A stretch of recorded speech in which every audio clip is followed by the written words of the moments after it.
Welcome everybody to another night of the VCS. We're bringing you all of the action here on VCS English. My name is Everyday Caster. With me to bring you the knowledge is Yulwei. How are we tonight, man? Hello. Yeah, it's another bright and shiny day outside, and I'm hyped to see one of the most important matches still remaining. We have the match of the week on our hands. We have DBL facing off against Cerberus, and those two teams are fighting for playoffs. Whoever loses will have a very, very hard way making it into playoffs. So it's almost do or die. Not quite, but it's very close to that. Absolutely. We are heading straight into Champions League here. Just give me a Wow. second to switch over. That was with our own tech issues before we went live and them starting immediately. We recorded a little bit short. And could you just cover for 20 seconds? Because I forgot to put Rakan in timeout. That'll be 2 sacks. Yeah, of course. So here we go. Champ Select for the very first game of the series. We had no time whatsoever for analyst segments. So right into the pick and ban for game one with no real changes for either team. Dashing Buffalo going with the tried and true lineup of Hasmet Meliodas. The experimentation with Pan and DK seems to be over. It seems like Hasmet and Meliodas have reclaimed their starting position for sure now. And Hin, of course, is still in. DBL played yesterday. It was a very close series, but they lost to Flash. So in the end, they are coming off their first loss in the second round robin. On the other side, Cerberus actually has a very different trajectory right now. 1-3 in the round two. Yeah, but ideal. But they've beat Dashing Buffalo in the first round 2-0. So if they beat them today again, Dashing Buffalo can't tie the head-to-head, which means Cerberus is in a very good position, at least in the tie-breaking scenario between Dashing Buffalo and Cerberus. Yeah, absolutely. As I'm sure you were saying while I was dealing with a naughty bird, this is a very, very important series for both of these teams. As Callista, can we talk for a minute about this Callista priority that's popped up in the VC? In this week, it has almost it has entirely been bot lane. Where do you think this has come from? Well, it's a little strange on this patch, considering the big affiliate nerfs come in the next patch, and even then, yesterday in LEC, they played on 10-6, Aphelios was still high priority, so it's quite surprising to see Callista. Okay, Aphelios is banned, of course, but still to see Callista be like the number one ADC, at least when it comes to picks now, it's a little bit surprising. She is, of course, pretty good in the scrappy style of the VCS. A lot of early fights. She spikes on one item very hard. She's very good on two items. She can enable supports to play more aggressively.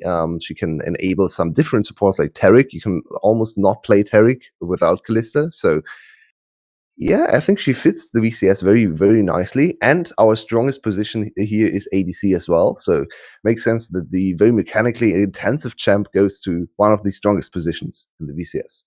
Yeah, that does make a lot of sense to me. We also do see that Set being picked up actually got through a round of picks. Not something we've seen very often in the VCS. He's obviously a big priority for a lot of these top laners. Husband apparently didn't want to snatch him up. Had to know that he was potentially going to get it picked away. So potentially have something in the bank. But we now see half of both of these teams. Let's have a look over on the side of DBL. What do you think they want to round their comp out with? Just a quick note, Hasmet has actually never played Set, so it seems like he really doesn't. Oh, you said that? Okay, no, I didn't think so. I didn't say it. I didn't think so. Okay. So yeah, he's really not the Set player, and he might go back to something like the Vladimir. He played that matchup once. So yeah, maybe trying to avoid the Set. He could also go to something like Aurelia or Fiora. We've seen Fiora from him, so I'm excited to see a red side Hasmet counterpick. We're going back to the whole compositions. We have. I really like what Cerberus is building up for themselves here. Cerberus as a team is a very, very early game fight-focused team. They are actually positive in gold difference, which is quite rare for a team that is negative in terms of serious score. But they like to fight a lot early on, and they are quite successful doing so. Like to dive and look at all the dive opportunities they've built up for themselves. Haymaker, Taric ult, Callista ult, so many great tools. And there's another one, another instant CC, J4. I am seeing the dives happening here. Yeah, this is definitely one of those comps where they only go one direction. And this is another Nico pickup. This Nico priority has come out of nowhere. Apparently something's been going on in the scrims. Yeah, VCS seems to model a lot after the RPL. We had the Kalista top and mid lane before, or as the second region, I think, after LPL picked it up. No, we And played it now, first because yeah, we LPL played it wasn't first. playing. Right. Like the Right. Shy, You're right. was doing it in solo queue, but they weren't You're playing correct. because of Corona. Yeah, we were first. So we were actually the first solo lane Kalista region. So far hasn't really yielded too much success here, but bot lane Kalista is very strong. And of course, the Nico priority coming over from the LPL. A lot of LPL mid laners suddenly pick her up. Yesterday, she was played in EU as well. So it seems like Nico is back in the matter. It's freeze Nico. It's a lot of utility, a lot of early spiking as well. On 2 items, she's very strong. She can provide so much CC. She has good, she's good lockdown with her E. Very hard to dodge. So I like this a lot. This is a little bit of an early game mage, which is something we don't say too often. In control mage, that's more early game focused. An interesting spin, and that's probably why she gets why she gets picked over something like Ryze or Orianna, who need more time. Yeah, I think one thing I want to comment on with Cerberus's comp here is it's super obvious what it wants to do, right? It has just got go button after go button after go button. But what damage does it have? It seems like it actually they can engage all they want, but can they actually kill the front line? Well, Kalista, as I said before, is super strong on 1-2 items. So if the game doesn't go too late, I think they can definitely look for some very nice team fights. Kalista is a very strange champion when it comes to scaling.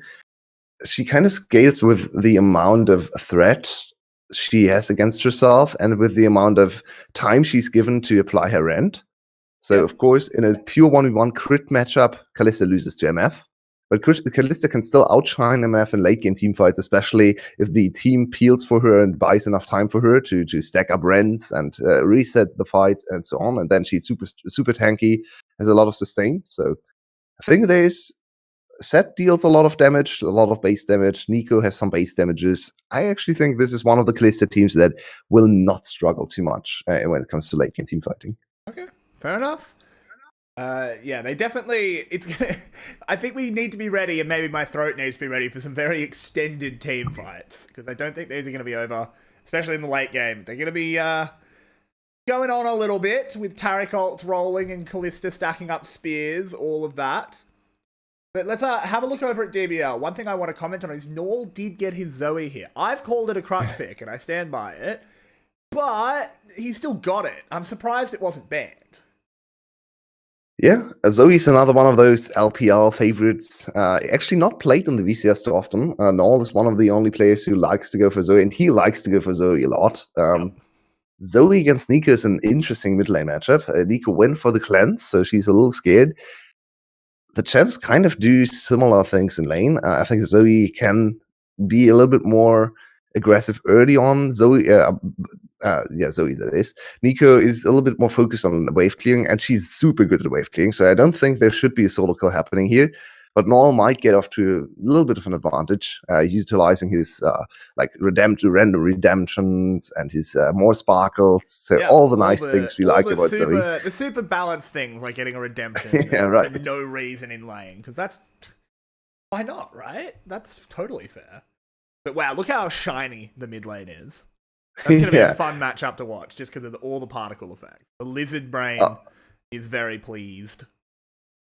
I like how every single Nico player has played the Star Guardian Nico skin. That is pink and shiny. Yeah, it's great. It's a good skin. I rolled a few days ago and had to play Nico then. So I did the same when I got Star Guardian Rakan out of a box. I had to play Rakan for a few games. But focusing on League of Legends that people care about, which I assure you is not the League of Legends I play. Up in this top lane, Aatrox versus Set. Pretty quiet matchup. Big Koro actually taking a lot of damage down here in the bot lane. So, you know what? Screw the top lane. Let's talk about the bot lane. How does this one go? MF, obviously not. Oh, god damn it. I try and set you up, but Meliodas now wants to gank. We don't get a chance at all. LL in a lot of trouble. Needs to flash, I think. Goes for the haymaker into the flash. Very well executed there. Knew he needed to do it, but tried to hold it. Yeah, he dodged the last sweet spot very, very closely. Hasmid could have had enough damage. Not quite sure if he had enough damage because the haymaker was still active there. So, yeah, I think the flash was still a good call. If he didn't flash, I think it would have been easy to follow flash from Meliodas and maybe tank 1-2 turret shots, which he should be able to do. So, nicely done. LL gets out of there, but now no summoner spells remain. Meanwhile, in the bot lane, you wanted to ask me about the bot lane matchup. As we can see, bot lane matchup is not easy to play for the side of DBL. The Taric Kalista is, especially for Nautilus. Nautilus can actually not deal well with Taric because he grabs Nautilus grabs, especially if the ADC is stronger. So this matchup is very ADC reliant because if Nautilus has an ADC that is stronger than Taric, Nautilus can just go on the aggressive all the time and just grab the Taric, and your ADC will outtrade. But if you have the weaker ADC early on, which is the case here, because Kalista with Hail of Blades is the strongest laning ADC. Kalista with Hail of Blades. Nah. It's Kalista. So if he grabs Taric here, Taric will just lock in E, and then the Kalista outtrades MF or Nautilus. She can freely choose, so it's pretty hard to play for the Nautilus player. Not to speak of MF, who just can't stand up to the damage early on. So yeah, they'll just try to farm as much as possible, try to avoid getting kills. As we have the return gank. LL might be in a lot of trouble again. No flash this time, and look at that damage. He's got absolutely no hope in hell. And the king of the pit will be the first one to fall. First blood over to DBL, 400 gold lead secured. Seems like locking in Trundle in the VCS is a guarantee for first blood. I think every single Trundle in the this week. Oh, never mind, mid lane gank. You do appear to be a moment behind, so I might just have to pause for just a second. Yes, Null's flash was blown. Pause for about that. We should be close enough to in sync now. We'll fix it up as the dragon is started here. Promise you how. And they lost the first blood, but they'll get the first dragon, so it's kind of okay. DBL doesn't want to let that happen. The smite should be coming in, but apparently no smite available. Teleport as well. They get it regardless. They need to find a way over the wall. Two of them will flash. Meliodas will follow. Look at the flashes. Does anyone care about walls? Are walls meant to do anything? As another kill will be going to DBL. They've got 3 total now. Zhuhao, I don't think he's getting out of here unless he has a flag and drag right about now. Ooh, he doesn't have a flag and drag, but he does have a teammate. Husband wants this one, but can't quite find it. He might be in some trouble now if Yado has something to say about it, but I don't think he's got the damage. DBL, they're here to play. 1.3k up. I think you'll trade a dragon for that. Yep, absolutely. And what a change in pace we saw from DBL this week. Very interesting to see, because DBL was always, we described DBL as our little bit of LCK style team. Very slow, not a lot of kills, especially in the early game. But yesterday they had one of the highest kill games in the whole of the whole split, 34-17 or something. Ridiculous, more than 50 kills in one game. And now they're starting off with 3 kills at 6 minutes. So it's looking like DBL has worked a little bit on their early aggression, or maybe just countering the enemy team's aggression, which is, of course, very nice style to have in the VCS, where especially teams like Cerberus like to aggress a lot, and it pays off here. Cerberus went for the dragon, thought they had enough time, but of course they disrespected the teleport disadvantage early drawn in the top lane, and Hasmid did not reset in the top lane. Very nice to see him focus on like team aspects. Because usually, if the enemy top laner gets killed and early teleports back to lane, we see the other team's top laner respond with a teleport for himself to not fall behind experience, which might happen. So, nope, it's not happening in this game, but that's definitely a pattern that can appear. Yep. I'm quite surprised looking at the top lane. Itemization choice for LL is something very unusual. Usually in this matchup, the set tries to go Bramble Vest, so a little bit more defensive. Yeah, this is very, very aggressive to go straight into the Exies. The problem with that is... not the biggest fan. No, I'm not either. Like, often people complain about the fact that you can't build anything out of Bramble Vest, right? Okay, fine, you can't build anything out of it, but you also can't build anything out of Executioner's Calling, and Bramblevest is a better item for set. So I don't understand this. I'm a little bit boggled. It's very strange. Bramblevest is actually very good at early on at winning against AD laners. A lot of the bruiser type champs like Set and Mordekaiser can just straight up win matchups against Aatrox with Bramblevest. So not sure why he's going for Executioner's Calling here. That is a very strange build. I don't understand at all, and we may well be seeing a little bit of a side effect here. Well. He flashes away, and his team is on the Rift Herald, so he is safe. The Aatrox ult has been used, as was the Trundle ult. So DBL can collapse, though. A little bit resource light. Is the smite going to come in? I don't actually know who got that, but there's a big Nico ult out of Yado. The double stun from Taric. Look at Artemis. Going well for Cerberus here. Artemis is going to go down momentarily to Husman, but so far, 1-for-1. Shutdown for Yado. I don't know who's picked up the eye. It was Zhu so Cerberus got it. There's a double stun for Ron OP, but not good enough. 2-for-1, but it was a shutdown for Cerberus, and they got the Rift Herald. I actually think they're okay with it. I'm not so sure. They need to staunch the bleeding somehow. They're just bleeding over kill after kill after kill. Once again, first to the objective, but the enemy team has full vision and can decide to collapse, and they did. So very nice Nico flank from Null. Not Nico, of course, Zoe flank from Null, who landed not even the bubble, just the Pedal Star and the electrocute damage. As you can see, look at Null here. He's not in vision. No one knows where he is. He's not spotted at all. So Artemis has no idea what's going to hit him, and they are poof. Artemis immediately out of the fight. That is... Artemis can't approach anymore, so they lack the heavy AD damage from Artemis right now. Nico, of course, turned the fight on the other side, but it's not good enough for Null and Hasmid collapsing on Ron OP. Yeah, another kill. It was also, the Taric wasn't level 6 yet, still isn't level 6 here. And yeah, neither was Nautilus, so neither team had access to the support ult. Taric ult is much, much bigger and much Cerberus. That Cosmic Radiance obviously could turn fights around. Could have potentially let them win that fight. But he wasn't level 6, so we live in a world where we don't know if it would have turned it around. But the Rift Herald being summoned up here, I actually think they've rushed that. They're not going to get very much tempo out of this. Oh, it's close enough to still charge. This was actually quite dangerous. Yesterday we saw a Rift Herald 2 even being summoned and not being able to charge because they were summoned too much in the middle of the lane, and then the enemy team out of nowhere reinforced and were able to kill the Rift Herald. Not quite the case here, so at least they get the gold. But if you look at the gold totals, even after Rift Herald, it's still almost 1.5k. So DBL looking super strong. I would have really liked to have seen the Rift Herald be used to get some tempo back in the game.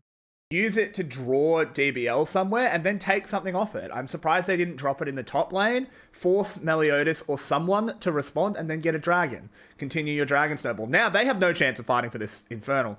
They're going to go for it, apparently, even though the dragon's already dead. Cerberus is looking out of sorts here. LL is just 1v4. We'll have to use the suplex if he wants to get away. Zhu Hao has gone in onto Nor, but he's just immediately flashed away. There is the suplex, the big shield, lots of damage, but it doesn't matter. Cerberus, what is going on? Looking very disjointed, and that's a little bit of a trend we have seen before. Oh, wow, Zhu Hao. This isn't good at all. Hin goes golden. That's a big bullet time. Nullified by the Cosmic Radiance. Very well done there. Can they find anything more? Ron OP will get launched in by his ADC. Decent tangle barbs, but Cerberus, why are you taking the back half of this fight? I don't understand. No, never mind. Maybe I'm just too stupid as they do. Oh, wow. What's going on? Artemis is popping off here. Can Artemis turn everything around? There's a lot of spears already in Husband, but Husband's gotten on top of him. He gets over the wall, though. He's the only one left alive, though. I don't think he's going to be able to do much more. The chase is on. Yeah, I think they're going to be able to cut this bunny down just with the auto attacks. Ooh, nearly. Nor did not land anything in this fight. The Zoe special. Don't land any skill shots and still contribute too much damage. Nice to see. But let's look at this replay. LL, what was he doing? So LL just gets done. It's a 4v4 actually, because Zoe is once again on the flank. She's close enough to contribute to the fight, and she lands a big bubble. Zhu Hao is pretty much out of there. This turnaround is very nice. They pretty much get the bullet time for free because it's Cosmic Radiance to counter the bullet time. Now the re-engage Ronopi, and we need to look at Artemis. How does he get so many kills here? Gets a lot of spears into the big Koro. Very good re-engage from Zuhao. There we go. Enough damage to rend 2 people at once. He tries to flash over to get Bikoro as well. Not quite able to do so. And then, yeah, the rest is history. Look at Null. He flashes over with a fake flash.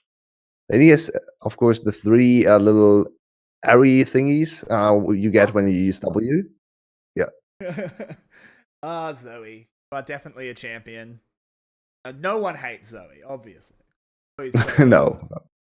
But 3k gold lead here for DBL.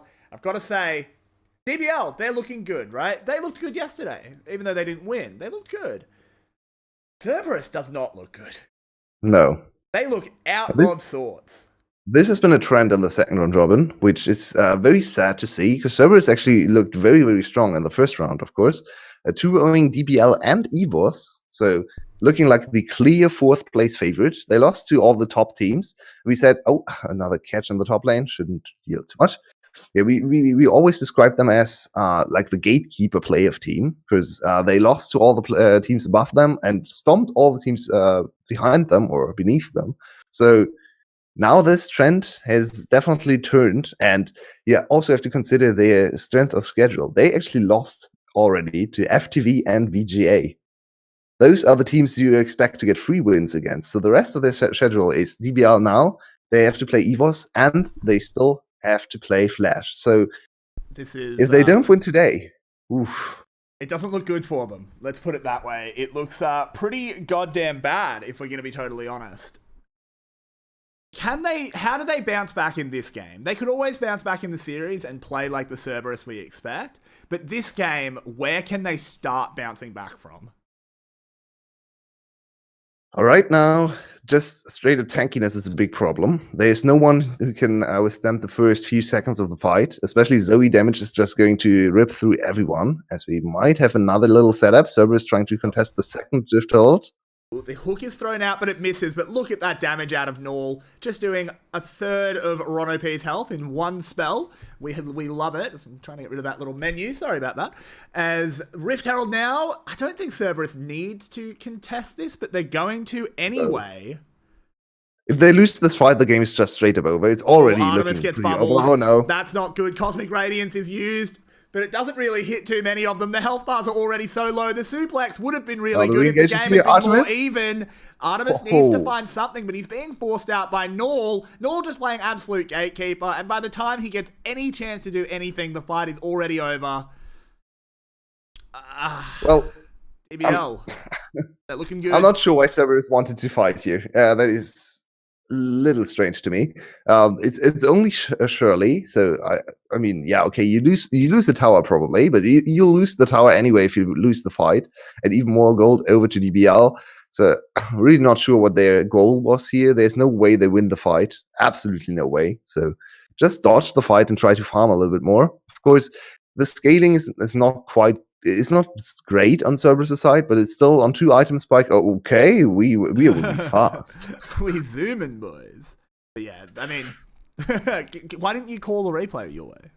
Why didn't you tell us what was happening? Null, we didn't really see it there, sadly, but Null pretty much 1v2 the backline. And no one could come close because he landed a very good early bubble on Artemis, and then a very good Pedal Star combo on Ronopi. So both were chunked, and both were very scared of approaching the enemy team. So it was pretty much a 4v3 on the other side, while Null 1v2'd. He didn't get the kills, but he won the fight almost on his own.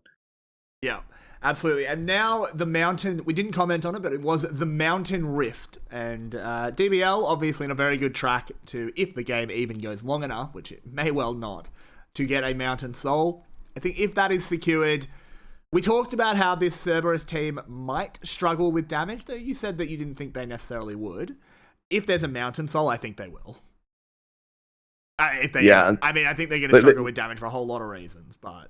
They would not struggle for damage if the game was even or a little ahead, which should be, considering they're super strong laners, especially in the bot lane. But the game is not even, so now they will probably struggle when it comes to damage, especially also because Zed went for one of the weirdest build paths I've ever seen. He has no completed item. He's not even close to one, and will not deal a lot of damage. Kalista is now on one item, so at least she can deal something. But Nico is on one, so they've hit their one item power spikes. But compared to the enemy team that is already working on the second item almost everywhere, it's a little too late. It's just a little too late. Yeah, it is far, far too late. Cerberus has absolutely been caught sleeping. Maybe, quarantine. Maybe their sleep schedules are all out of whack. I know mine is. So they apparently just weren't really ready to play. Hopefully they can wake up in game 2, or this might be a little bit of a disappointing match of the week. It's still the match of the week just because of playoff implications, but we want the play to live up to it. Such huge implications that it's still super important. But I mean, we cannot predict what will actually happen on the day. No, so far, it seems like DBL is in a different league to Cerberus. Cerberus is just collapsing left, right, and center. Once again, no reason to contest this. This is just Cerberus getting absolutely run over. They get 1 kill back. The consolation prize. Hin is pretty mad because his KDA is looking even worse. But yeah, why contest it? Why? The dirty Hinter on his team. I don't understand it. It's definitely report Hin and Meliodas. Defeating. So that's a problem for Cerberus. They only look good when they are ahead. They are quite dangerous from ahead, and they usually go ahead. Like their average is positive, but it's not like I haven't counted the games. So they get off to a very strong lead multiple times, and then they also just completely fumble the early game, like these games. So they are a very volatile team and seem to be relying on fights all the time. Absolutely. So. There's not a huge amount to say here. That was a good play by LL to get out. To get out initially. Yeah, but he didn't actually get out. It was a good play. It just didn't matter. There's not a huge. This dive was a little too much. Very nice E from Nico to get the counter kill. But in the grand scheme of things, the counter kill for Nico doesn't matter. They still got the turret and another kill. So up to a 5.5k gold lead at 20 minutes. 2 dragons as well. So. Yeah, it's looking good. Looking good for the DBL here. Yeah, absolutely. DBL really pumping it at the moment. Looking like, look, we wrote them off for playoffs after the first half, right? They had a really, really weak first round robin. But they're proving that they are a damn good team, and if they play like this against other playoff contenders, then yeah, they should be in the playoffs. Here's an engage from Cerberus. They're trying to find something, but they can't even get through Hin before a kill comes in onto Zhu. How the Tangle Barb is good, so Yado can try and run away. But despite opening the fight onto the support, lives. He is a tanky boy already. Look at his itemization. He's sitting on stone plate, so it's not easy to knock him down. There we go. Hin survives. This time doesn't have to in for his team. He's very, very happy about that. But now, the Baron attempt. They don't have the greatest amount of Baron damage. Not the greatest mage against Baron. Not the greatest ADC against Baron. So this will take a while. It's a little bit of a bait, I think. Yeah, they're trying to get more kills. Yado. Oh, very nice. Oh, there's actually a good start here for Cerberus. The Cosmic Radiance is used. There's the immediate shutdown onto Big Coro. If they're ever going to win a fight, it's going to be this one. Hazmed does get stunned up. Meliodas is super low. Zhu Hao has arrived, full health. Can they get anything done? OP flashes. Nope. Meliodas will go down. That's a big Nico ult. It's all turning around. Cerberus is winning a fight. Hazmed should be the next one to fall. I don't think he's got a chance. Baron is on the menu. And this is Baron. Yep. Is it the VCS throw? In the end, it's still a VCS team, right? DBL, we like to tout them as our more control team, as our slow team. And in the end, they are still the VCS team, so they still know how to throw. This will be Baron for Cerberus, and they will almost equalize the gold lead. So we are in for a little bit of a spicier finish to the game after it almost looked done. Wow, what a big collapse for DBL. They also gave up a lot of shutdowns, so Big Coro was on 5-0-5, definitely had to shut down on him. So let's look at this again. It starts off with a very good flank from the LL. He gets on top of Big Coro. A little bit of an insect play here. Big Coro is slowed, no way out. immediately goes down. Look at Hasmet as well. Hasmet tries to challenge in it the Shy with the Aatrox play 1v4, but it loses a lot of time on his ultimate here and is not able to hit a lot of Qs. So now ult has run out. He's not very scary Aatrox anymore. Very easy to lock down as well. Hasmet with a little bit of an unfortunate team fight on Aatrox, and of course, the initial pick on Biko was very big. Yeah, absolutely. Husmed, yeah, I don't know how much I want to say it was his fault there. I think he did what he had to do, but he just kind of got up and couldn't do it. I don't necessarily think it was bad play by him as much as it was good play by Cerberus, but who knows? It really just depends on your outlook and how much you like Husmed. But regardless of that little throw, it is 2 minutes just under on the Baron. Can Cerberus really get anything done, or is it just buying them time to get ready to fight over the next dragon? Get ready to fight is definitely the memo here for Cerberus. They want to fight all the time. And if you look at the items, it's closer to parity, especially interesting, the ADC itemization. Because on one side, we have Big Koro on 5 kills, and he's still not on 2 items. So he's actually, compared to Artemis, his teamfight impact might be lacking. And Artemis can now stack up spears with the Runans into everyone in the front line. So Artemis might actually be at the strongest point in the game for the Kalista. And on the other side, Biko is still waiting for his second crit item. Once he finishes IE, there's still a lot of damage potential for him. He didn't blow his flash last team fight because he was not anticipating the flash ult. So he should be safe, and he should be able to land a big bullet time to change the tides. Yeah, it'll definitely depend. Of course, Cosmic Radiance can counter that bullet time pretty well. Just let them walk as we've already seen. Yeah, as we've already seen. It can sort of change how teamfights are meant to work from DBL's point of view. Normally, when you use a bullet time, you expect the enemy team to have to split or back off. If Cosmic Radiance, they can just keep running straight at you, which you often don't expect. They're going to have to play around that. This game is definitely back on. How did that hit? I have absolutely no idea. He threaded the needle, but thankfully the follow-up was completely blocked by the rest of Cerberus. Husmed's arrived, but I don't think he's quite scary enough to get anything done. But it was just a tower taken in the mid lane here for Cerberus, as their Baron buff will be expiring in just a moment. It's not that big of a deal for either team, honestly. Cerberus tried to threaten the secondary turret as well, but immediately after the CC landed, we were like, okay, no, we're not going to risk this. This is our chance back into the game. We're not going to all die just to extend for one turret. Yep. That doesn't really matter in the grand scheme of things, especially as we have now knocked down the first mid tower, which is way more important than the second. So I like the patience shown for Cerberus for once. They've shown us so much impatience in this game already, so it's good to see a little bit of a change. Yeah, absolutely. This is Cerberus. Maybe they just wanted to play with a bit of a handicap.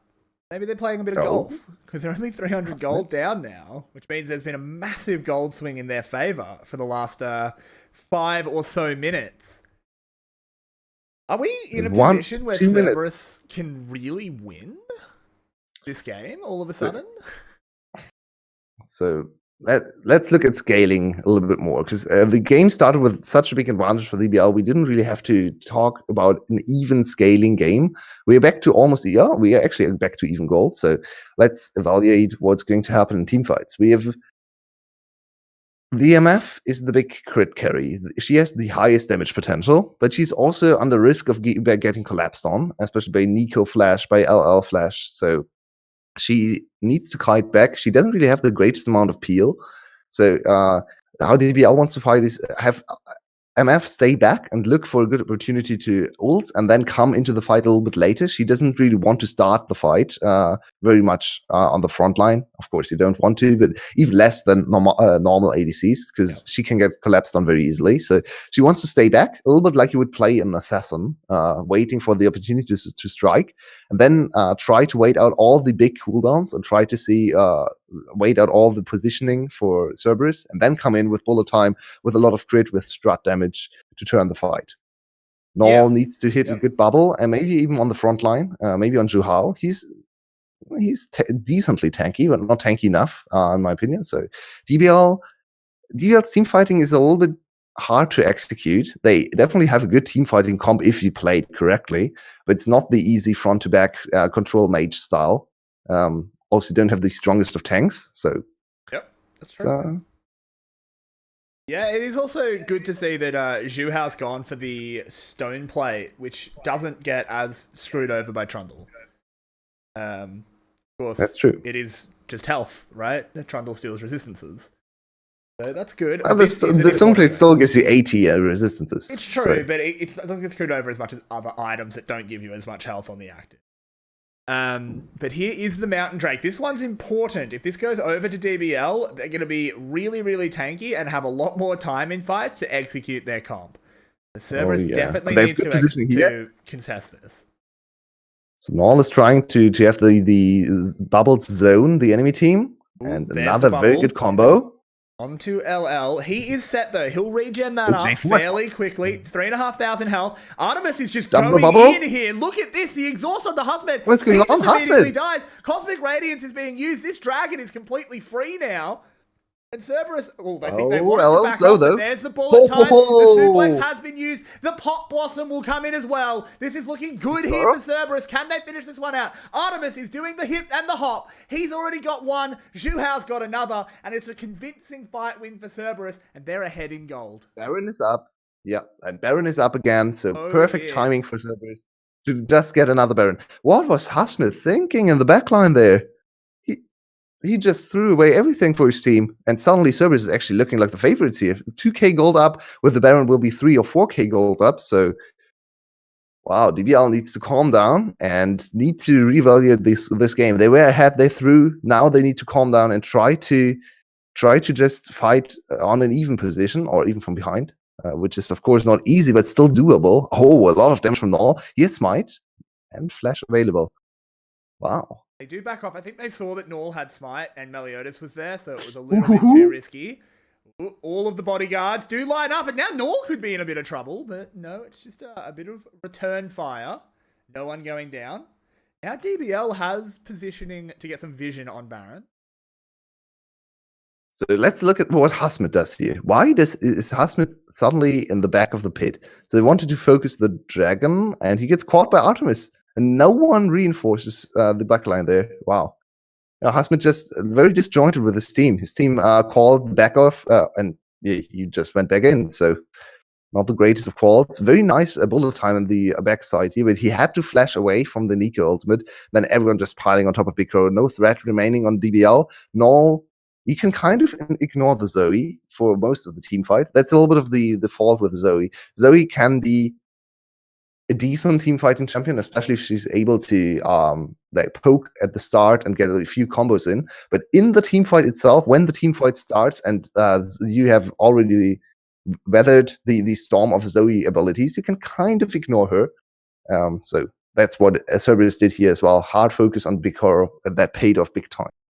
Yeah, absolutely. And I mean, yeah, we are living in a world where Cerberus is suddenly in the position to win. We have to see DBL catch up now. Cerberus managed to maintain their mental. DBL, all they had to do, they didn't even have to throw the ball. They just had to walk it. They had to walk the ball in.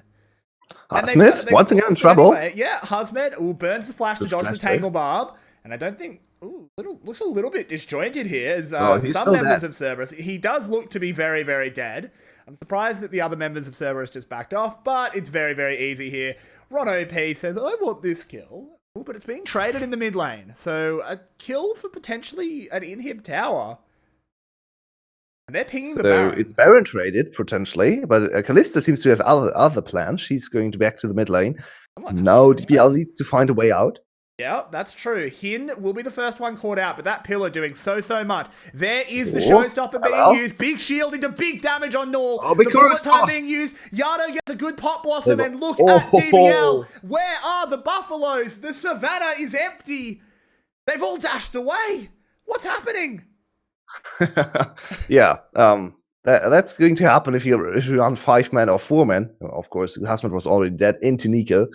Great combo from Zhu Hao and Nico. This is the wombo combo you dream of if you pick J4 and Nico, and it finally came true. Do they have enough time to finish this game? 20 seconds on all. Hasmith is up. 18 seconds, of course, on Meliodas. Shouldn't be enough time. I'm a little bit surprised they went for the turret instead of the Baron, but Baron should still be easily to take Yeah, here, and they now it's have a sizable lead for Cerberus.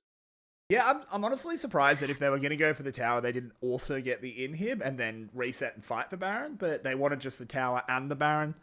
I guess you take a little bit from each pie. It's not the worst thing ever. And we do have that Mountain Drake spawning in 45 seconds. So that is still going to be a constant objective that Cerberus has to fight around. This is going to be a 7-dragon game, quite possibly. Yeah, very, very likely. Oh, Husband trying to go for the re-engage once again. Yep, but, wow, Al got abandoned by his team there. Yeah. That was rough.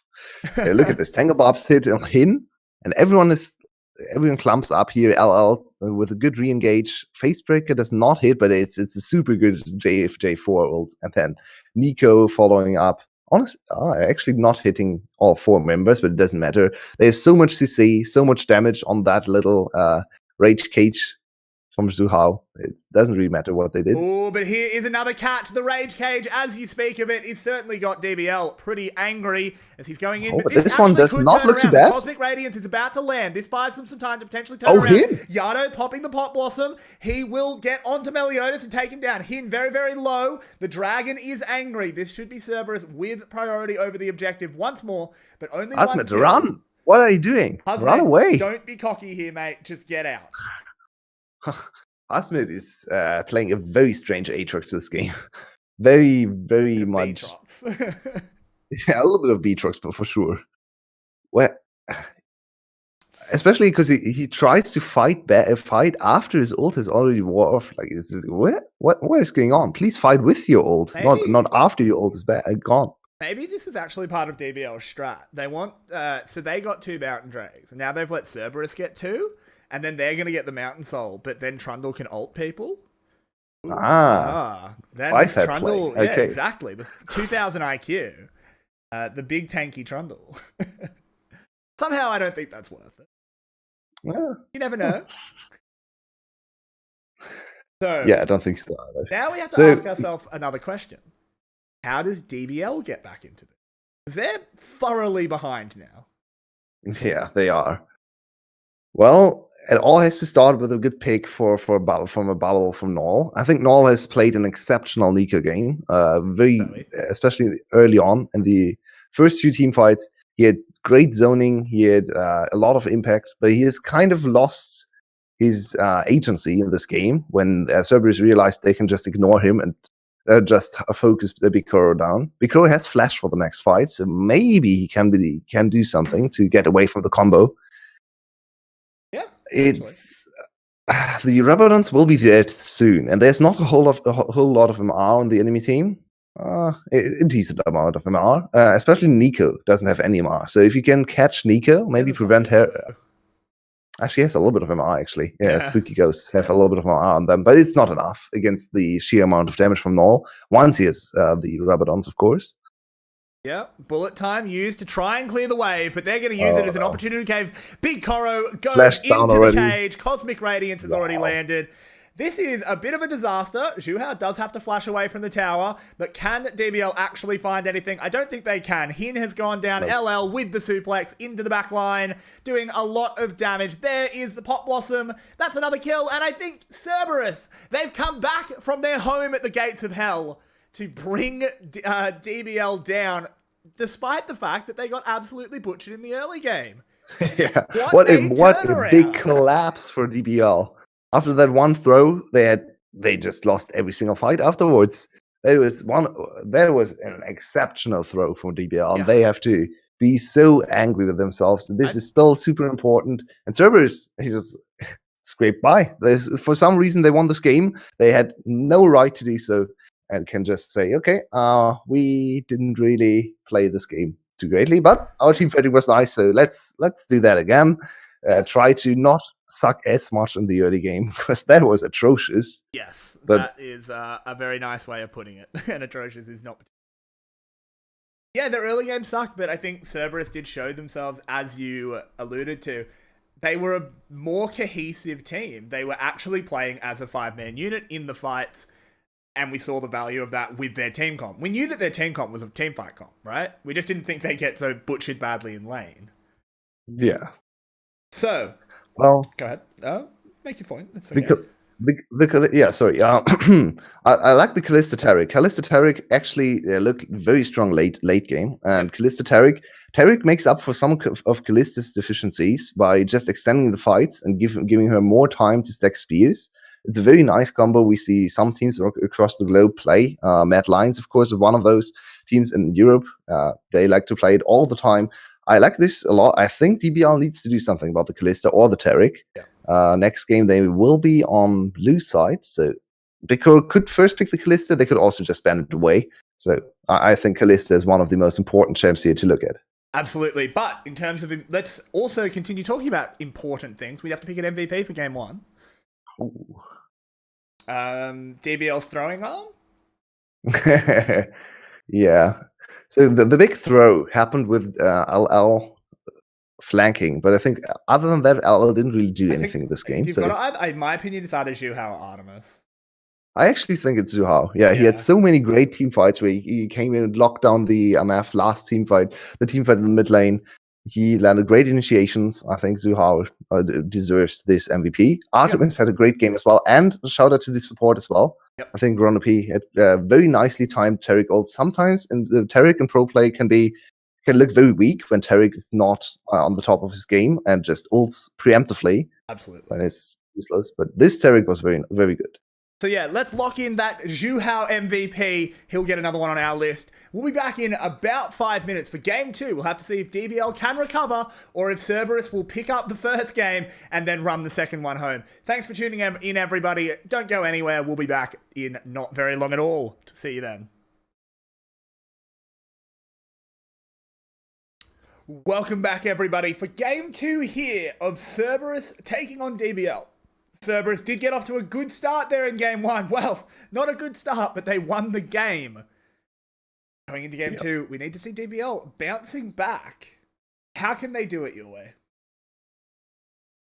Go back to, I mean, this is a strange game to prepare game 2 for, right? Because you lost the game, but you did everything right. But one thing, they were so close to locking down the game. They were 4K gold up. Looked like the item timings were favoring them. And then they lost one big team fight and all turned around. The gold was even again. Then they had no idea how to fight again. My first thing, two things about picks. I think Callista and Aatrox need to be looked at. Aatrox, Hasmid Aatrox was not great. Shocking. Pretty shocking. Please don't pick it again. And the Callista caused a lot of problems. So I think Callista ban would be very nice to do here for Dashing Buffalo. Set is a little bit of a problem for them as well, because Hasmid can't play Set. Set didn't really do anything in laning phase. They ban Renekton over Callista. I question this big time. So now Big Hero kind of has to pick up the Callista here. Or are they going to give it over once again? Yeah, it's possible they think that they can... Cerberus. Oh, okay. So they don't want to go into Big Koro's Callista. He has had good performances on it. So it's surprising, but not completely unreasonable. And are we going to get Hasmid Set? Can he play it? Apparently. Oh, maybe. At least it's locked. So let's see if he can play it. He's going, yeah. He's performed better than on the Aatrox in the second half of the game. Yeah, we'd hope so. That was pretty shocking. Yeah, it was. So now MF is the highest priority ADC remaining. You could just trade MF Xayah here if you want. MF and Xayah Rakan on the other side. I think Xayah Rakan would actually be nice rotation for Dashing Buffalo.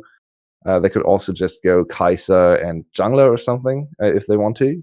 Yeah. But MF Nautilus makes a lot of sense here. You could maybe MF Leona if you want for the set to go for the set combo. Instead, might see the VCS special top laner. For some reason, VCS still thinks Mordekaiser is a good top laner, and here we go. Why? No one knows. I don't get it. It's not even a good matchup in the set. Oh, it's so strange. I don't understand. Every game we see Mordekaiser, he doesn't do anything, and VCS teams still like to play him. Okay, Kai'Sa jungler it is, apparently. Yeah, okay. Well, Kai'Sa being picked up. Interesting. Kai'Sa Nautilus being secured here for DBL makes some sense. It's a strong bot lane. surprised that Kalista gets no... Oh, she got banned, of course. I'm an idiot. Ignore me. Yeah, I'm a little surprised they didn't want to go for Zyra Khan here. Was a good opportunity to go for the Lovers duo lane. Instead, they went Kai'Sa Nautilus. I don't think you need to lock in Nautilus here. I guess they wanted to pick it away from the other team. Ron P, of course, has shown some Nautilus games, but he has also shown 10 Thresh games already. He's actually the only player in the league with double-digit games on a single champion. Now his 11th game on the Thresh, so doesn't really make too much sense to pick away the Nautilus if you know that he still has his Leona and his Thresh available. So question this Nautilus early rotation for Dashing Buffalo a little bit here. Yeah, I do too. It is very, very interesting so far. But let's have a look at the Dashing Buffalo comp. Whether or not the picks are in the right order, what are it's not a comp yet. Well, true. But what would you like to see them rounded out with? What comp do you think they could make it?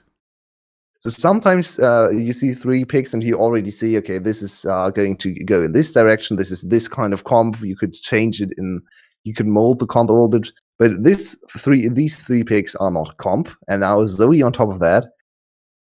Yeah. Took that away from yeah. They have strong lanes, I guess. The team fight setup is not the greatest. They don't have any initiation from the top lane. Thresh as a solo initiator is not the strongest. They need more initiation from bot lane, from jungle, of course. Last pick. That's why I said bot lane. I think the Jarvan pick away from Dashing Buffalo is very smart to deny another Jarvan Zuhao games. Jarvan would have fit this comp nicely. Set up a little bit of a wall for Zoe as well. This is a very strong team fighting comp for DBL. Just overall. They have a lot of AoE, a lot of lockdown. I quite like it, and it will be Sejuani to round the draft out. So, give us a rundown on these comps, and with nameplates turned off, who you favour and what they want to be doing. Okay. So, first of all, Null only plays 2 champs, apparently. Zoe and Rumble are by far most played champs. He goes back to the Rumble this time. So, of course, we have the age-old famous Rumble and J4 duo. We also have a lot of follow-up on top of that. So the Kai'Sa can jump into the backline. Not this time, Hasmet, of course, on set can look for a flank. So they have a lot of explosive team fighting. The first few seconds of the team fight are very scary here for Cerberus facing against Dashing Buffalo's comp, especially for Artemis. This time on the MF into Rumble, already a struggle. Then MF into J4, an even bigger struggle, and both together, that's not easy to play. So, Dashing Buffalo will just want to overwhelm the enemy team in the mid game with the sheer amount of damage and AoE they have. They have Kai'Sa will function a little bit like maybe TFT Kai'Sa, you could say, like an infiltrator, going into the backline and picking up the kills, utilizing. Hopefully not Archangel stuff, but of course normal items. A little bit of the TFT Kai'Sa, of course. She's more of an assassin than an ADC here. She doesn't need to go front to back in this composition. She is really a diver and trying to look for the kills in the backline. On the other side, though, I'm still not sure what Cerberus is actually trying to accomplish with this composition. They have the Sejuani MF combo, which is nice to have. It's a little bit like J4 MF. But other than that, they have 2 AP solo laners, both of which can't really engage. They have Zoe, who is she's decent at mid game. She's actually strongest when the enemy team is spiking as well. So at least there's some resistance there. Mm-hmm. Not sure what the Mordekaiser is going to try and do on the team fights. Do we ever know what the Mordekaiser picks are meant for? I think he will try to solo out Null, maybe force an equalizer in the Death Realm, so Null can't apply the equalizer in the team fights, but that's not easy to do. Yeah, not at all. Yeah, I think I favor DBL's comp heavily. I think it has much more cohesion. It has a theme to it, and even though there are some nicely scaling champs on Cerberus, I think overall the 5-man team composition, 5-champ team composition doesn't come together for me. No, I don't think it does either. It almost looks like, one of those red side drafts where you've just gone for really strong lanes, but then they haven't actually picked particularly strong lanes. So they actually don't, like, Mordekaiser doesn't really win this top lane. He can go even, But I don't think he wins it unless Hazmet is really bad on set, which, I mean, he could be. We haven't really seen him. Possible. He could be shocking on it. But if he's a good-ish set, he'll be fine against Mordekaiser. The bot lane is potentially quite strong, but it looks like they want to get that bot lane party started pretty early. As Meliodas is already here, they want the level 2 gank. Will the hook come out? It's got to land, and it does. This is a lot of trouble here for the Thresh, but no flash from Meliodas to confirm the knockup. But they get a summoner spell for basically nothing here at 2 minutes. Yeah, that already warps the bot lane matchup a little bit. Now Ronopi has to be super careful to not get grabbed again from him. And this Thresh now has to play a little bit like an enchanter support. Very much scared of the grabs for him, which usually the Thresh doesn't need to be. You can still go down to Nautilus here and there, but usually Thresh is strong enough with Aftershock as well to just get grabbed once or twice in lane. Now not so much. Yeah, it is very interesting. Meliodas apparently just has absolutely no chill. He went and stole away Zhu Hao's blue buff, and he's going onto Yado, but nothing will land, so it's actually just going to be a lot of damage back onto the Jarvan. Zhu Hao gets zoned off by Null, and actually it might not just be zoning, as that is a lot of damage onto the Poro. Meliodas going straight over the wall, forcing the flash. He could be in a tiny bit of trouble, but no. Red buff burn. Yado! He's going forward. He gets the kill. He's got to get away now. He lands the sleep, but he knows he has to run away from the top lane, so it's traded immediately back. What's going on? Wow, we have the big rumble in the mid lane 2v2, and Meliodas, holy moly, he was not happy with the first game, and he said, "Okay, give it to me. I'll carry this."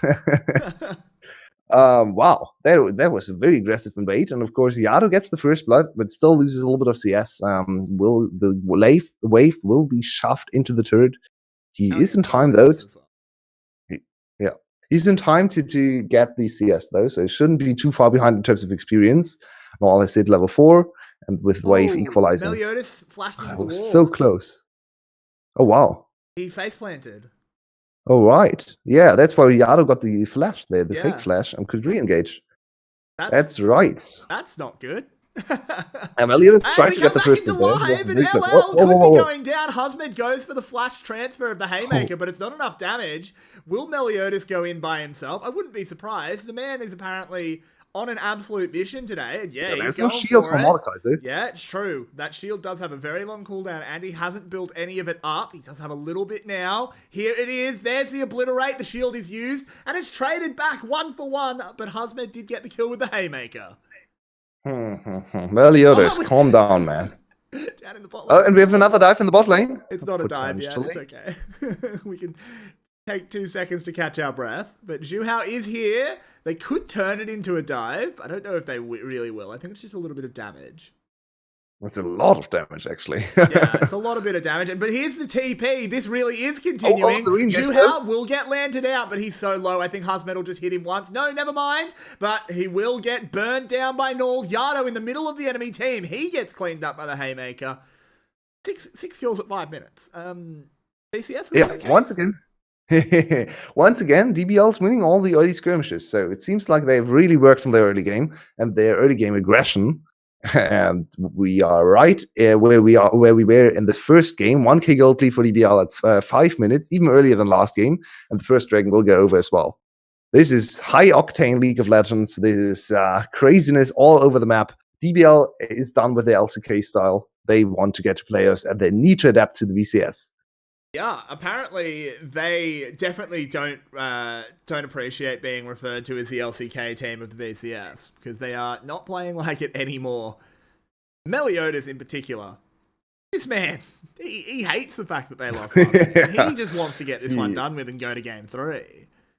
Crazy aggression. Big Koro taking a hell of a lot of damage here. Artemis could just go for the solo, but with the equalizer coming down, he's in a lot of trouble, and this could be another kill for that's Norm. so unfortunate. And they want to give it to Big Koro. Well done there. Oh, but it's actually not paid off at all. They gave the kill over, which gave the shutdown onto Artemis. I don't know what finished him.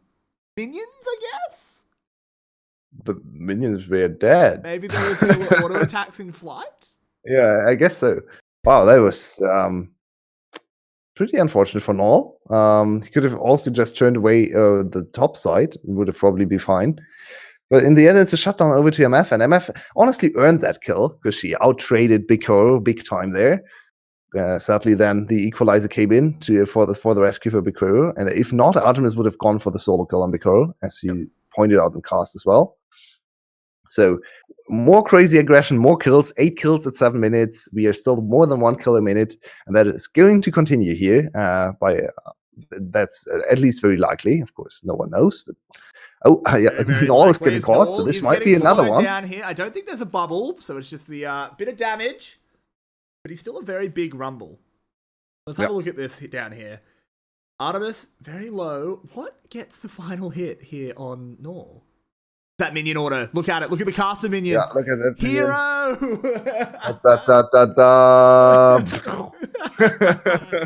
What an absolute hero. He'll be telling that story to all the other minions for like the next 6 months.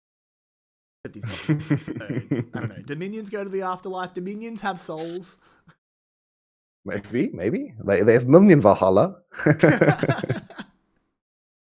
But only for minions who killed the enemy. So he's one of the very few minions going to Minion Valhalla. But let's check into where we really are in this game. It is a 700 gold lead here for DBL. The first items aren't coming in yet. So how real is this lead? I mean, 800 gold in the early game, you always say, oh, wow, it's an 800 gold lead already. If you look at the items, 800 gold lead is not really doing that much, especially if it's the spread across the map, of course, right? You have maybe here and there's one more item completion, there's maybe one more component in the inventory. In terms of combat stats, that doesn't really matter too much. Hasmet is actually a level down to LL, so if a fight breaks out right now, it's still a very even position. 800 gold really doesn't do a lot. It's more about levels in the early game. And there we have to say, Asmund is down. Valerius is 1 up, but it should be equalized with the Crux going down for Zuhao. Bot lane is actually an advantage, but Asmund initiating. Yeah, he's doing his best here. He's going to get Death Realm potentially, but no. Interrupted by the suplex. Husband will go down in trade. The Sejuani ult did miss a little bit, but now Meliodas could be in trouble. Could be soloed out by Zhuhao here, but no mana on the Poro. Means he needs to get out of here. Actually, flash and flash. This could be Meliodas turning it around. Okay, oh no, Meliodas, calm down. Getting another kill. They're all going to Valhalla. What is going on with Meliodas today? He's insane. Wow. And now Hin just dies. What is going on? We have 12 kills at 9.5 minutes. Oh my god. It's pure chaos across the map. What a dive. The top lane play was just craziness after craziness. The first dive already was a little bit weird because they gave over a shutdown, so it was like, not really worth it. And then Meliodas turned around, thought he had the kill, and gives over another shutdown, doesn't even get the kill. So here we go. This is a pretty easy kill to get, but Hasmet doesn't have flash, so maybe a little ill-advised. Zuhao gets the shutdown and gets the stun, but you have to remember, this is Meliodas full mana with double buffs and Conquerors. Conqueror gets stacked, and now suddenly the J4 is very scary and turns away. For some reason, turns away. That is honestly an unforgivable mistake. You need to be able to spot that there's 4 or 5 minions waiting for you. No, you are never getting out of there. Just try to go for the kill. That was the worst possible movement he could have done there. Well, I mean, I don't know what's happened to Meliodas. Maybe they've... Wait a minute. Look at Husband's build.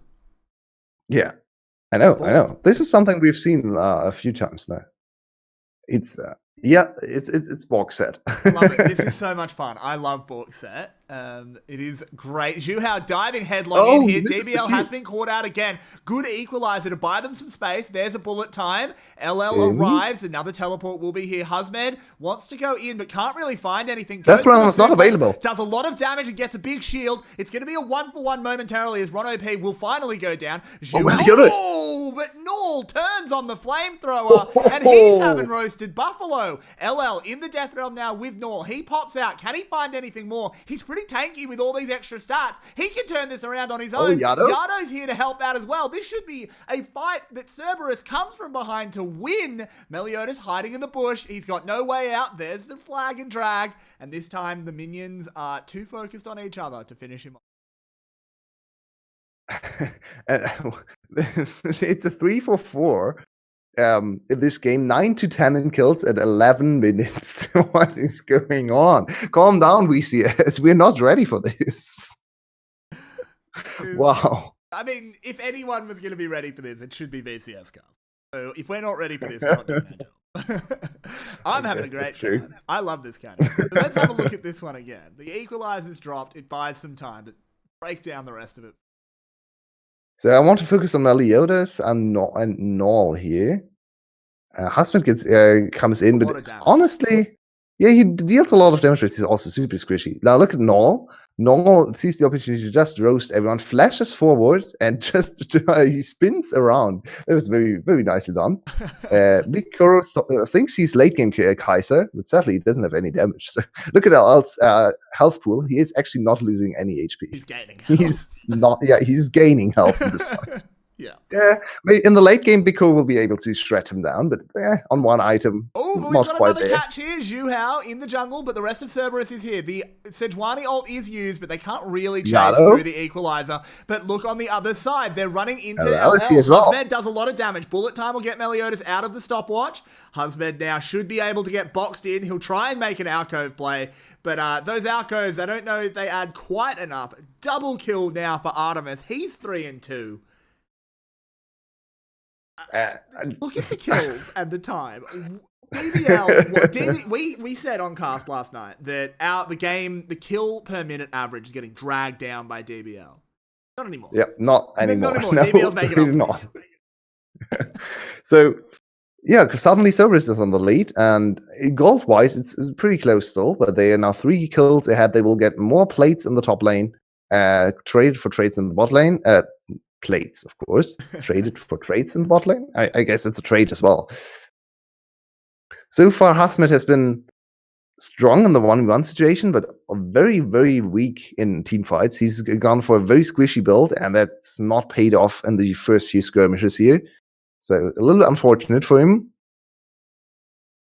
And Cerberus in a good position to get the 2-0 here. Now 2k gold up with the first turret falling. Of course, that should be equalized soon. Honestly, no, it's actually not. They gave up on the turret kill on the bot side because they realized the turret plating was too tanky. So now it's just a 2k gold lead, and they can reset. Let's have a look at this fight. It was potentially a good equalizer, but unfortunately, LL was really playing gatekeeper on the other side. Yeah. Hasmet should not be losing to LL with this build. This is... Well... That's not good. That's not a good sign. Blade is supposed to win all the 1v1s, and he's not winning against LL right now, so maybe he needs a little bit more items. Oh, we have another fight. Of course we have another fight. We can't, I'm sorry, man.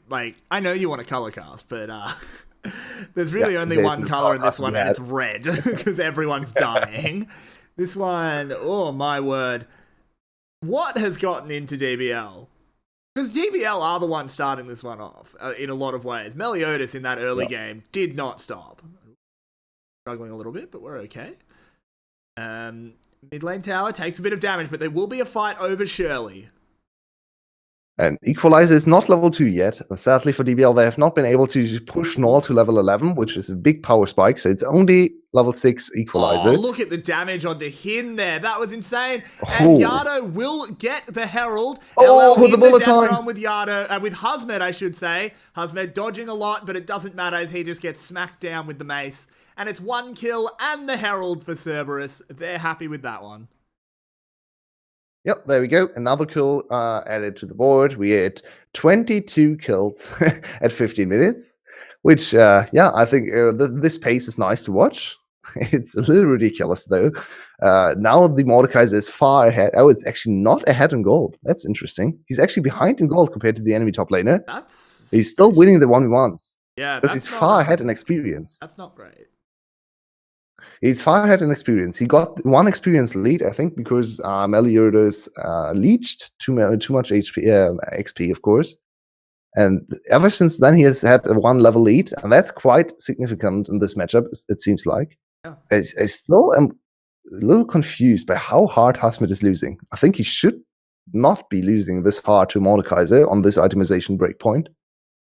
Yeah, I think it's just... Not sure what's going on. I mean, the thing is that he's not really dodging anything. It's kind of just getting hit by everything, and it doesn't really matter who you are. If Mordekaiser hits everything on you in the Death Realm, then yeah, you will die. And he's also, I actually quite like this from LL, he's gone the Nashes. He's just gone for the instant Nashes. He's just going to hit Hasmet a bunch and use his passive. So let's have a look at this replay though. So Bubble lands on the damage you pointed out at the start of the fight. Him is just not able to contribute anymore. Now look at the bullet time. This bullet time. Oh, Hasmet already dropped super low with the bullet time. Actually, I think LL cut the bullet time short with his ultimate there. Yeah, he wanted to go for the kill. And I mean, in the end, he got the kill too. All power to him. I think that is a fine call to make. I mean, you're using the bullet time for not too much, but sorry, the Death Realm for not too much, but at least it doesn't really matter. It's up before it's relevant. As the third Drake of the game has been started, it'll be Cerberus' second. I'm surprised there's no fight over this one, if I'm totally honest. Not that there should be a fight, but I'm surprised they're not doing it anyway. Yeah, indeed. DBL, maybe DBL has realized that maybe they should calm down a little and reevaluate what they want to fight. Don't calm down, DBL. Keep going. In the ultra late game, Kaiser can potentially carry this game because on 2 kills for assist. Not in the enemy ADC, but his build path is much cheaper, so he gets his 2-item power spike a little early. Yep, that's very, very true.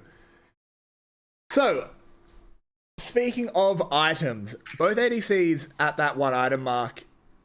When that Muramana transforms, is there a point of power that Big Koro can use? Can he be that TFT Kaiser for just a little bit? Yes, sadly, the Mordekaiser is a little bit too strong right now. Yeah.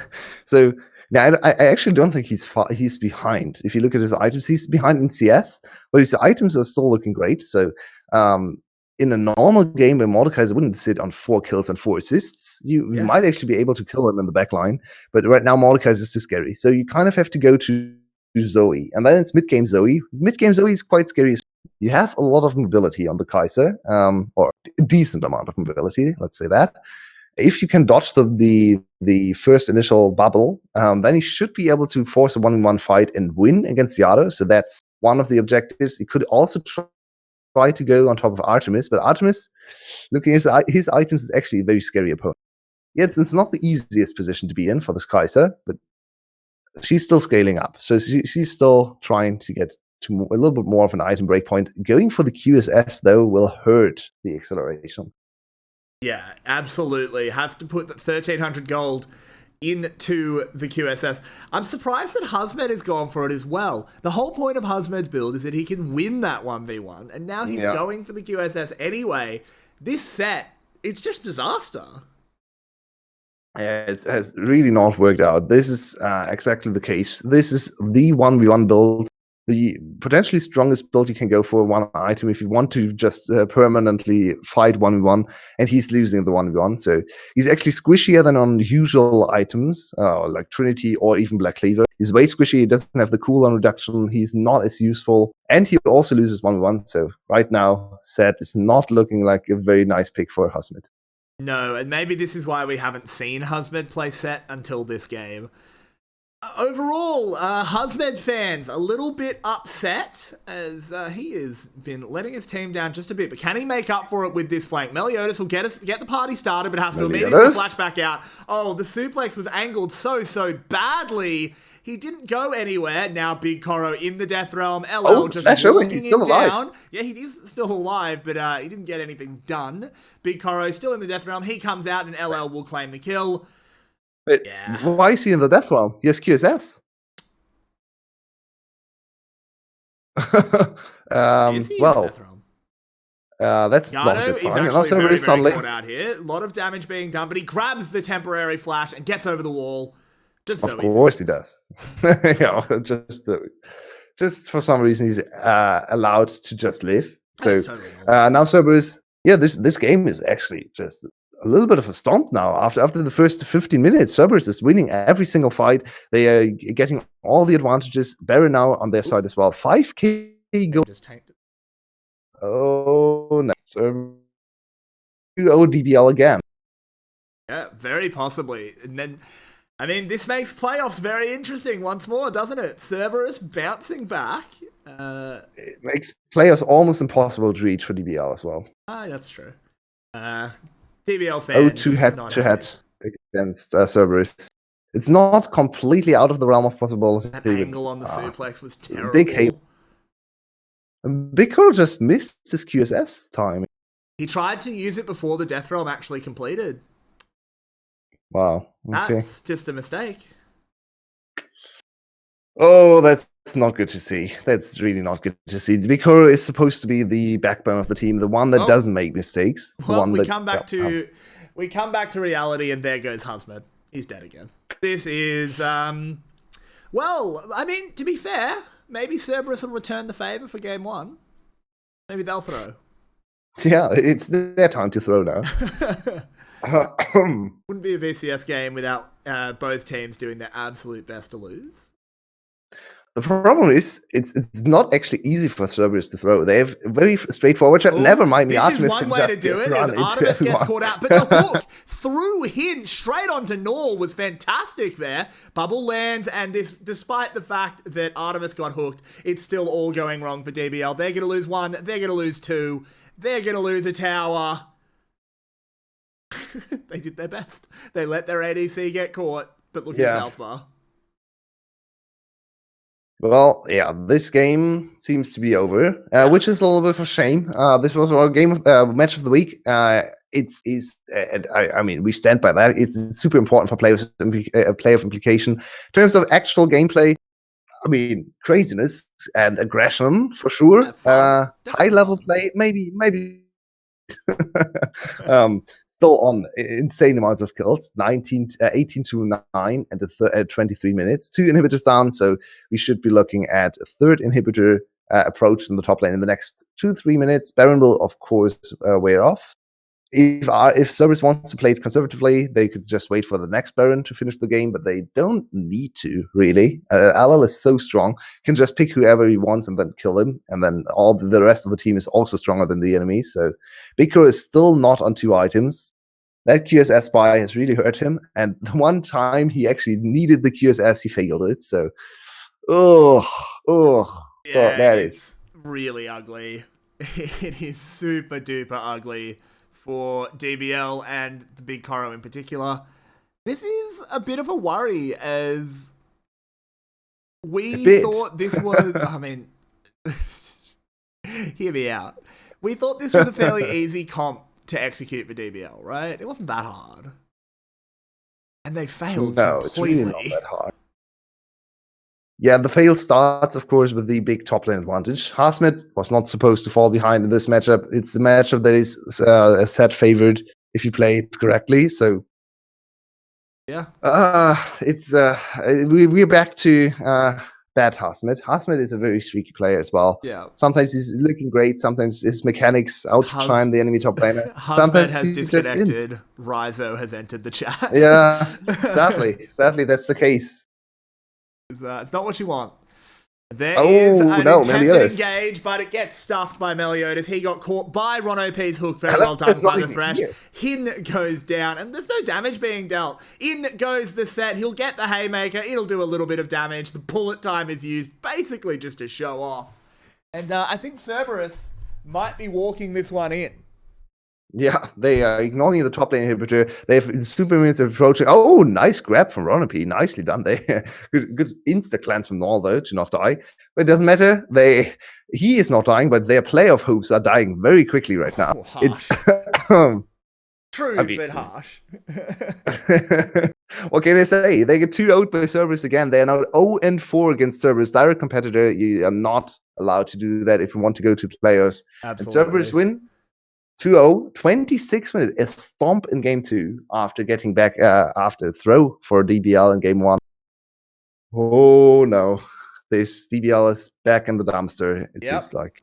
Might be them. I mean, at this point, it's very, very hard to see them making playoffs. Cerberus with a dominant performance in game 2.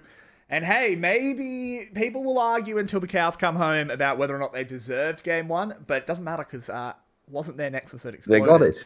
Yeah, wasn't their Nexus that exploded. So in the end, a 2-0 is a 2-0 is a 2-0. No one will remember the details in a week.